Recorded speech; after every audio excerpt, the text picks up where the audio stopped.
जब मैं भाभी के कमरे में गया तब वह नहा के बाहर आई थी।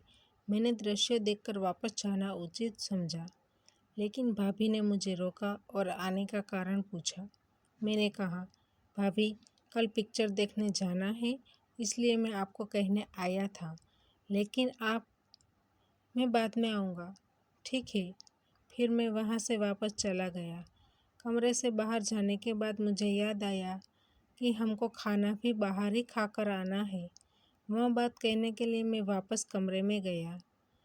तभी भाभी ने खुद का टॉवल पलंग पर रख दिया था और मैंने कभी भी किसी को इस तरह पहले नहीं देखा था। मैंने अपने आप पर जैसे तैसे काबू करके कमरे से बाहर निकलना उचित समझा। इसलिए मैंने जैसे ही कमरे के बाहर पैर रखा कि उसने मुझे तुरंत ही अंदर बुलाया। फिर हमारे घर में हम 5 मेंबर थे। मेरे बड़े भाई राजेश की शादी को अभी 6 महीने ही हुए थे। भैया मुंबई की एक छोटी कंपनी में काम करते थे।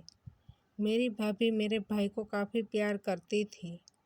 जब भी भैया कंपनी से 10 दिन या 15 दिन की छुट्टी लेकर घर आते थे, तब भैया के कमरे से विचित्र आवाज़ें आती थी। फिर मैं वहाँ से शर्मा के निकल जाता था। मेरी भाभी देखने में काफ़ी आकर्षक थी।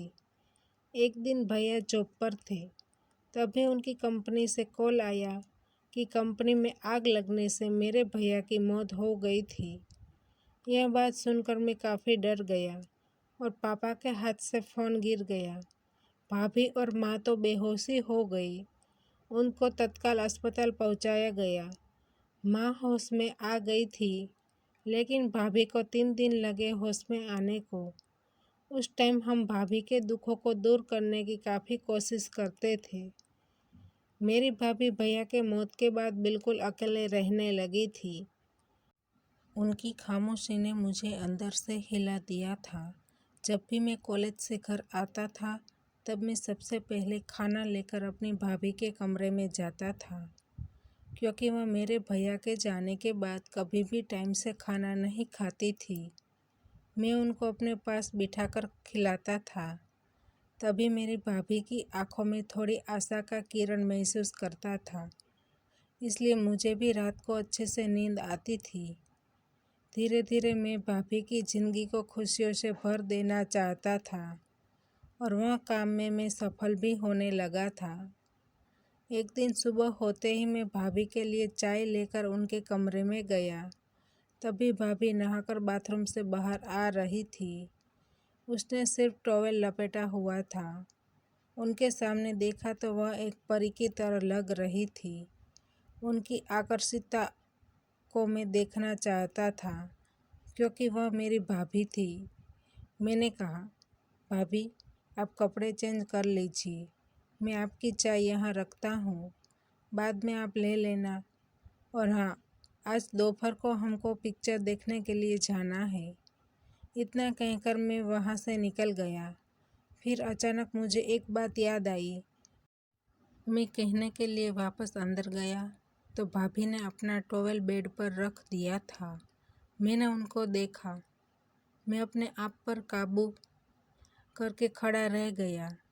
उनके गुलाब की पंखुड़ी जैसे मेरी आंखों के सामने आ रहे थे, नीचे मखमल के गोले की तरह सफ़ेद। मैं परिस्थिति देखकर बाहर निकल गया। उस दिन हमने साथ में बैठकर मूवी देखी। फिर जब हम बाहर निकले तो बारिश ज़ोरदार आ रही थी। आधा घंटा बीत गया। फिर भाभी ने कहा, हम कब तक बारिश रुकने का इंतज़ार करते रहेंगे, चलिए हम निकल जाते हैं। मैंने कहा, बारिश में बीमार हो जाएंगे, थोड़ी देर रुक जाओ। मेरी भाभी की जिद और उनके मन के डर की वजह से हम लोग वहाँ से निकल गए। इसलिए हम पूरे के पूरे भीग चुके थे। वह मेरे बगल में बैठे थे, इसलिए मेरी तरंगे मुझे उस बात का एहसास करा रही थी।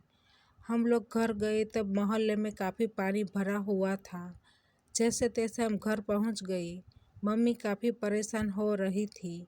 हमको देखकर माँ बोली, कितनी देर लगा दी। मैंने कहा, भाभी आप ऊपर जाइए, मैं माँ को समझा दूँगा। बारिश ज़्यादा होने से लाइट चली गई थी।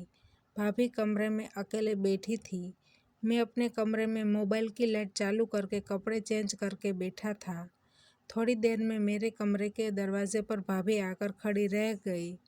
मैंने उनको अंदर बुलाया और कहा, क्या हुआ? उसने कहा, मुझे अंधेरे से डर लगता है, इसलिए मैं आपके साथ रहना चाहती हूँ।